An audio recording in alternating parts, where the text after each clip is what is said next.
तो चलिए बच्चों, आज हम लोग क्लास 12th कॉमर्स के बच्चों के लिए जिनका बीएमटी सब्जेक्ट है बिजनेस मैथमेटिक्स, उसमें एक चैप्टर है अर्थमेटिक प्रोग्रेशन, उससे रिलेटेड कुछ क्वेश्चन सॉल्व करेंगे।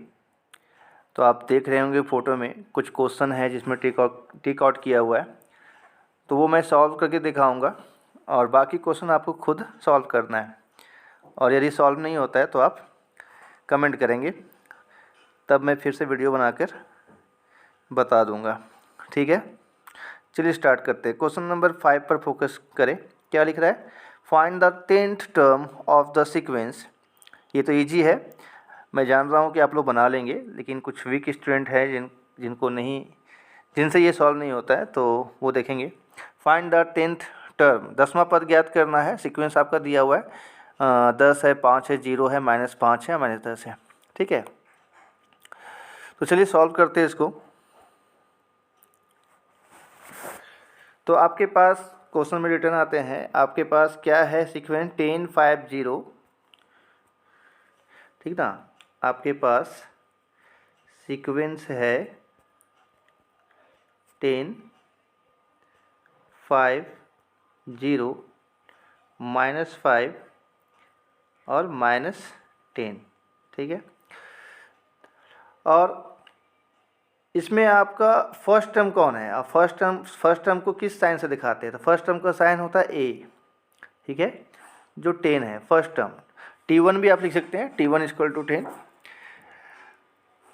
कॉमन डिफरेंस, आप अर्थमेटिक प्रोग्रेशन पढ़ रहे हैं तो आपको पता होगा कि इसमें कॉमन डिफरेंस निकालना होता है। तो शुरुआती जानकारी जिसके पास है वही ये क्वेश्चन समझेंगे, इस क्वेश्चन के सोल्यूशन को समझेंगे। कॉमन डिफरेंस का मतलब होता है, हिंदी होता है समान अंतर। तो इस सीक्वेंस में देखो ना, बराबर अंतर में आपका सीक्वेंस सजा हुआ है। 10 से 5 हो गया, 5 से 0 हो गया, तो कितना का अंतर है? 5 का अंतर है, वो भी -5 का अंतर है। क्योंकि कॉमन डिफरेंस निकालने का फॉर्मूला क्या होता है? T2 - T1।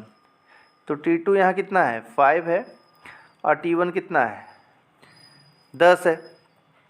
तो आपका common difference, it means D का वैल्यू कितना आया? -5 आया। और कितना, क्या निकालना इसमें क्या था? तो इसमें फाइंड द 10th टर्म। तो ये 10th मतलब 10 क्या है? तो ये n है। ये क्या है? n का वैल्यू है। जब भी बोले 9वां पद 10वां पद, वो n होता है। तो ये 10। फॉर्मूला क्या होता है? जब भी आपको nवां पद ज्ञात करना है तो अकॉर्डिंग टू फार्मूला आएंगे, और वो फार्मूला क्या होता है? तो वो Tn का फार्मूला होता है। किसका? Tn का। हो सकता है आप लोग 10th में इसको An का साइन देते होंगे, हम यहाँ पे Tn देते हैं। Tn = फार्मूला क्या होता है बताइए बच्चों? A + n-1 × D। ठीक है, तो A का वैल्यू कितना है? 10, जिसको फर्स्ट टर्म कहा जाता है। n का वैल्यू कितना है? ये भी आपके पास 10 ही है। ठीक है, -1। और D का वैल्यू कितना है? -5। ठीक है, इसको ब्रैकेट में रखो। तो कितना हो गया? 10 प्लस, ब्रैकेट सॉल्व कीजिए, 10 में से 1 माइनस हो गया तो 9 आपके पास बचा, इंटू -5। बोर्ड मास का रूल जानते हैं, पहले इंटू होता है, तो ब्रैकेट में कवर कर दिए। अब क्या करना है आपको? क्या था? 10 प्लस, तो 10 प्लस अंदर आपके पास था 9 × -5, तो -45 हो जाएगा इंटू करने पर। तो अब हो गया 10 प्लस, ब्रैकेट ओपन करेंगे, प्लस माइनस माइनस होता है, 45। 10 में से 45 कैंसिल हो गया, कितना बचेगा बच्चों? तो माइनस माइनस बिगर है ना, इसलिए -35। माइनस का साइन बड़ा है, देख लीजिए। और यहाँ 10 के साथ क्या प्लस होगा, तो बड़ा कौन है? माइनस ना, इसलिए माइनस बैठता है। ठीक है, तो ये आपका आंसर हो गया इस क्वेश्चन का। ठीक है, चलिए अब नेक्स्ट क्वेश्चन की ओर चलते हैं। नेक्स्ट क्वेश्चन क्या है? Question number 7। How many terms are there in AP 1357 .99। Sequence आपका है 1357, और बीच में और भी नंबर होंगे, लास्ट में 99 है। तो बोल रहा है हाउ मैनी टर्म्स। अभी क्वेश्चन नंबर जो 5 में था कि 10th टर्म निकालना था, अब यहाँ पे आपका टर्म दिया हुआ 99, ठीक ना। वो 99 जो है वो कितना नंबर पे बैठा हुआ है, मैं अपने शब्दों में समझा रहा हूँ। जैसे 1 पहले स्थान पे बैठा हुआ है इस सीक्वेंस में, 3 दूसरे स्थान पे बैठा हुआ है, 5 तीसरे स्थान पे, उसी तरह से 99 भी तो किसी स्थान पे होगा। तो कितना नंबर किस स्थान पे बैठा हुआ है, कौन सा प्लेस पे बैठा है, इसका नंबर क्या है प्लेस का, वो फाइंड करना है, मतलब एन फाइंड करना है। आइए 99 क्या है, टी एन है। 99 टी एन इसलिए क्योंकि टी एन का फुल फॉर्म होता है लास्ट टर्म, तो लास्ट टर्म कौन है, 99, ठीक है। तो चलिए स्टार्ट करते हैं। तो क्वेश्चन के हिसाब से आपके पास सीक्वेंस क्या था, अकॉर्डिंग टू क्वेश्चन आपके पास क्या है सीक्वेंस, 1 है, फिर क्या है, फिर तो रिटर्न जाते हैं हम लोग, 1 3 5 7, 1 3 5 7 dot dot dot last term 99 है। तो इसमें गिवन क्या क्या है, आपके पास फर्स्ट टर्म है, फर्स्ट टर्म को हम लोग डिनोट करते हैं ए से, तो ए का वैल्यू कितना है 1। कॉमन डिफरेंस अब according to formula T2 minus T1 नहीं करेंगे, आपको पता चल गया है। सीधा T2 यहाँ कौन है, 3 है, 3 में से 1 माइनस कर देंगे, कितना आएगा 2, प्लस में 2 आएगा, ओके। और 99 क्या है, लास्ट टर्म है, लास्ट टर्म को Tn कहा जाता है, वो कितना है 99, क्लियर। अब क्या करना है, अकॉर्डिंग टू फार्मूला आ जाना है फिर से, और यहाँ भी फार्मूला कौन सा लगेगा, वही Tn का फार्मूला। तो Tn इक्वल टू क्या होता है, फिर से a plus n minus 1 into D. आशा करता हूँ आप लोगों को समझ में आ रहा है। Tn यहाँ पर आपको दिया है, क्वेश्चन में गिवन है 99, a का वैल्यू 1, n तो हम लोग को फाइंड करना ही है, तो n जैसा कि तैसा लिखिए, और d का वैल्यू कितना 2। 1 को आप ले आइए LHS साइड, तो 99 तो है यहाँ से पहले अवेलेबल, और 1 इधर आएगा तो प्लस में यह साइन चेंज होगा, -1 हो जाएगा। और यहाँ 2 को इंटू करना है n से, तो 2 इंटू n 2n हो जाएगा, फिर माइनस है तो माइनस दे दिए, और 2 को 1 से मल्टीप्लाई करेंगे 2 हो जाएगा, ठीक है। 99 में आपका चला गया 198 बचा। अब 2 को ये जो 2 है, ये वाला 2 जो है, ये उठा के आप इधर ले आओ, माइनस में तो इधर 2 क्या चीज हो जाएगा, प्लस में हो जाएगा, तो इधर क्या बचेगा, ओनली 2n, ठीक है।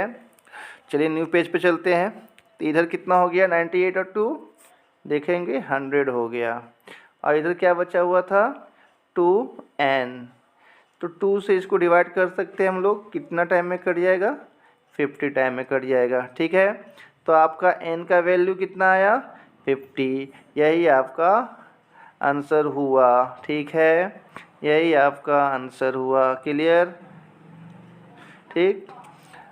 मतलब 99 जो है 50वें प्लेस पे बैठा हुआ है, प्लेस नंबर 50 पर है, ठीक है, ओके।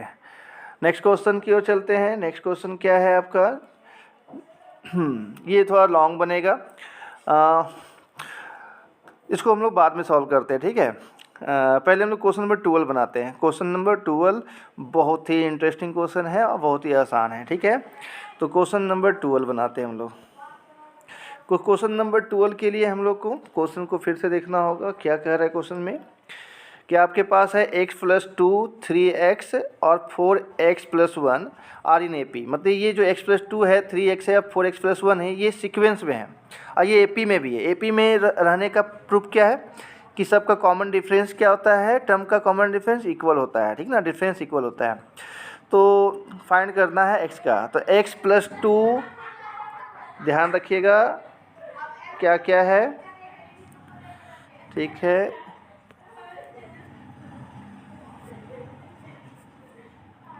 एक मिनट, x + 2 है, कॉमा 3x है, कॉमा 4x + 1 है। क्या मैंने सही लिखा, तो रिटर्न जाते हैं, देख लेते हैं, चलिए सही है, ओके। तो ये आपका एपी में है, ध्यान रखिएगा, ये आपका एपी में है, ये जो है ना सीक्वेंस है एपी में है। तो एपी में है तो आपको सिर्फ एक्स का वैल्यू फाइंड करना है इसमें। तो सीधा इस टाइप क्वेश्चन में क्या करना है, आपको कॉमन डिफरेंस निकालना है। क्या निकालना है? Common difference. तो एपी में कॉमन डिफरेंस इक्वल होता है, क्योंकि क्वेश्चन खुद कह दिया है कि एपी में है, तो इसका मतलब इसका डिफरेंस इक्वल होगा। तो फॉर्मूला क्या होता है कॉमन डिफरेंस का? T2 minus T1 equal to T3 minus T2। कम से कम 2 बार करना होगा, LHS RHS में मान पुट करना होगा। तो T2 इसमें कौन है देख लो, T2 है आपके पास 3x, तो 3x माइनस T1 कितना है आपके पास? देखिए T1 मतलब होता है टर्म 1, पहला पद। पहला पद कौन है इसमें? x प्लस 2 है, ठीक है। उसके बाद इक्वल टू T3 कितना है आपके पास? T3 आपके पास 4x प्लस 1 है, तो लिखते हैं 4x प्लस 1, और माइनस T2 कितना है? तो वही 3x है, ठीक है। सॉल्व करते हैं इसको हम लोग। तो 3x लिख लेते हैं, माइनस ब्रैकेट ओपन करेंगे तो साइन चेंज होता है, पता है ना, माइनस है तो माइनस, और यहाँ x के साथ प्लस छुपा होगा, तो माइनस प्लस माइनस हो गया, और फिर माइनस प्लस, ये माइनस और ये प्लस, माइनस प्लस कितना हो जाएगा फिर से? माइनस, ठीक है। तो फिर यहाँ पर 2 लिख देना है। क्या लिख देना है? 2 है यहाँ पर, 2 लिख दिए, ठीक है। देखिए यहाँ 2 है ना, वही इक्वल टू, ब्रैकेट यहाँ भी ओपन करेंगे, 4x प्लस 1 इक्वल टू क्या है? Minus 3x। तो 3x में x कैंसिल हो गया, मतलब 3x में x अब सब्ट्रैक्ट करेंगे, घटाएंगे, तो कितना आएगा? 2x आएगा। कितना आएगा? 2x, ठीक है, और माइनस 2 आएगा, ठीक है। इक्वल टू इधर 4x में से 3x कैंसिल हो जाएगा, घटा देंगे तो कितना बचेगा? ओनली x बचेगा, ठीक है, और प्लस 1 बचेगा, ठीक है। चलिए अब इधर आपके पास क्या है? 2x क्या था तो देखना होगा आपको, 2x माइनस 2 था ना, 2x minus 2, 2x minus 2 equal to क्या था? फिर से जाते हैं पीछे पेज पे, क्या है? x plus 1, x plus 1, x plus 1, तो x को एक साइड कर लो, 2x, ये x जो है इसको उठा के इधर ले आओ, तो प्लस में इधर आएगा तो माइनस में, 1 है, माइनस 1, ये माइनस इधर आएगा RHS में, तो प्लस 2, ठीक है। तो 2x में x माइनस कर देंगे तो ओनली x बचेगा, और इसका वैल्यू 3 हो गया। तो ये आपका आंसर हो गया, ठीक है। चलिए नेक्स्ट क्वेश्चन की ओर चलते हैं। क्या है नेक्स्ट क्वेश्चन आपके पास? हाँ, इफ थर्ड 15 नंबर क्वेश्चन हम लोग बनाएंगे। If third term of an AP is 4 times the first term and 6 term is 17, find the AP। Third term जो है ना, तीसरा पद जो है ना AP का, वो 4 गुना है। 4 गुना है, किसका 4 गुना है? फर्स्ट टर्म का। किसका 4 गुना है? ये फर्स्ट टर्म का, ठीक है। और छठा पद कितना है? 17 है। तो AP ज्ञात करें। तो ध्यान रखिए, जब भी AP ज्ञात करने के लिए कहा जाए ना, तो आपको 2 चीज़ मान के चलना होगा। वो है एक फर्स्ट टर्म जिसको A से डिनोट करते हैं, और एक है कॉमन डिफरेंस जिसको D से डिनोट करते हैं। ये 2 चीज़ चाहिए। इसलिए सबसे पहले हम लोग न्यू पेज पे जाएंगे, और let first term, let first term A ले लेंगे, and common difference equal to D ले लेंगे, ठीक है। और उसके बाद according to question formula use करते हुए बना लो। क्वेश्चन पे जाते हैं हम लोग। हाँ, तो थर्ड टर्म जो है फर्स्ट टर्म का क्या है? 4 गुना है, ठीक है। थर्ड टर्म जो है फर्स्ट टर्म का 4 गुना है, ठीक है। थर्ड टर्म जो है फर्स्ट टर्म का 4 गुना है। ये पेज कहाँ चला गया? 1 मिनट वेट कीजिएगा। फिर से लिखना पड़ेगा, पीछे छिप गया। तो जैसा कि लिखे थे आप लोग नोट कर लेना, ठीक ना। तो अब हम अकॉर्डिंग टू क्वेश्चन आ जाते हैं, अकॉर्डिंग टू क्वेश्चन, ठीक है। तो फर्स्ट टर्म को ए से डिनोट करते हैं और क्वेश्चन में कितना दिया था, थर्ड टर्म। तो थर्ड टर्म को हम लोग T3 से डिनोट कर देते हैं, T3। फर्स्ट टर्म ए होता है, इसे T1 भी आप लिख सकते हैं, यहाँ पर T1 में लिख सकते हैं, T3। लेकिन ये दोनों इक्वल नहीं है अभी। इक्वल कब होगा, जब इसको हम लोग 4 से मल्टीप्लाई कर देंगे। कितना से, 4 से। क्यों 4 से मल्टीप्लाई, क्योंकि क्वेश्चन क्या बोला है कि फर्स्ट टर्म जो है ना, थर्ड टर्म जो है ना, फर्स्ट टर्म से 4 गुना है। तो 4, यदि इसको आप 4 से गुना करते हैं, किसको, इसको, यहाँ, तो ये फिर 4 8 गुना हो जाएगा, इसलिए 4 से नहीं करना है इसको, ठीक ना। जो छोटा है उसमें 4 से गुना के बराबर हो जाएगा। चलिए, तो अब यहाँ पर आपके पास 4a इक्वल टू T3 का फॉर्मूला क्या होता है, तो आप Tn का फॉर्मूला जानते हैं ना, a प्लस एन माइनस, तो वही वहाँ लगाना है, a प्लस n का वैल्यू कौन है, Tn, n के प्लेस पे 3 है यहाँ पे, तो 3 पुट कीजिए, -1 इंटू डी होता है।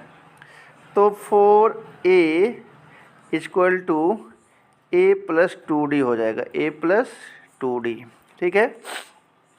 अब आप a को इधर ले आओ, 4a तो इधर है ही पहले से, और ये इधर आके माइनस a बन जाएगा, और यहाँ बच जाएगा RHS में 2d। तो 4a में से a चला गया तो 3a, और 3a equal to 2d, 3a equal to 2d, 3a equal to 2d। फिर से लिख रहे हैं, a का वैल्यू यहाँ से निकाल लो, तो क्या हो जाएगा, 2d/3। इक्वेशन 1 ले लो इसको, ठीक है। अगेन क्वेश्चन में क्या बोला है तो आप पढ़ लो कि 6 टर्म कितना है। क्वेश्चन में जाइए, 6 टर्म कितना है, छठा पद 17 है, ठीक है। तो लेते हैं 6 टर्म को लोग T6 लिखेंगे, और 6 टर्म कितना है, 17 है। 6 टर्म का फॉर्मूला वही हो जाएगा, a प्लस n माइनस 1। एक कम कर दो, सीधा 5d लिखो, n माइनस 1 होता है ना, इसलिए 6 में से 1 गया तो 5 बचेगा, 17। आप लोगों को समझ में आ रहा होगा, ठीक है। अब यहाँ पे a का वैल्यू पुट कर दो ना, a का वैल्यू यहाँ पे कितना है, 2d/3 प्लस कितना, 5d इक्वल टू कितना, 17। चलिए इधर प्लेस है, इधर ही पे बनाते हैं हम लोग, ठीक है। तो 2d और प्लस 5d है, 3 और 1 का एलसीएम लेंगे तो कितना हो जाएगा, 3 हो जाएगा एलसीएम। तो 3, 1 का एलसीएम 3 हो गया, 2 से करेंगे तो यहाँ पर 2 ही d रहेगा, क्रॉस मल्टीप्लाई कर दो। अब 5 को 3 से मल्टीप्लाई करो, 5 को 3 से, प्लस है, प्लस दो पहले, और 5 3 जा 15d हुआ, 5 3 जा 15d इक्वल टू कितना, 17। तो 2d और 15d कितना हो गया, 17d/3 इक्वल टू 17।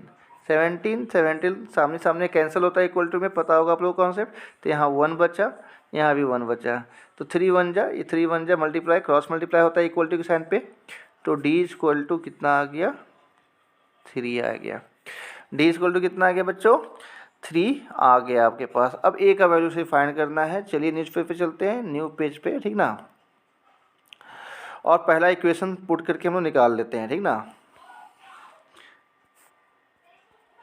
फ्रॉम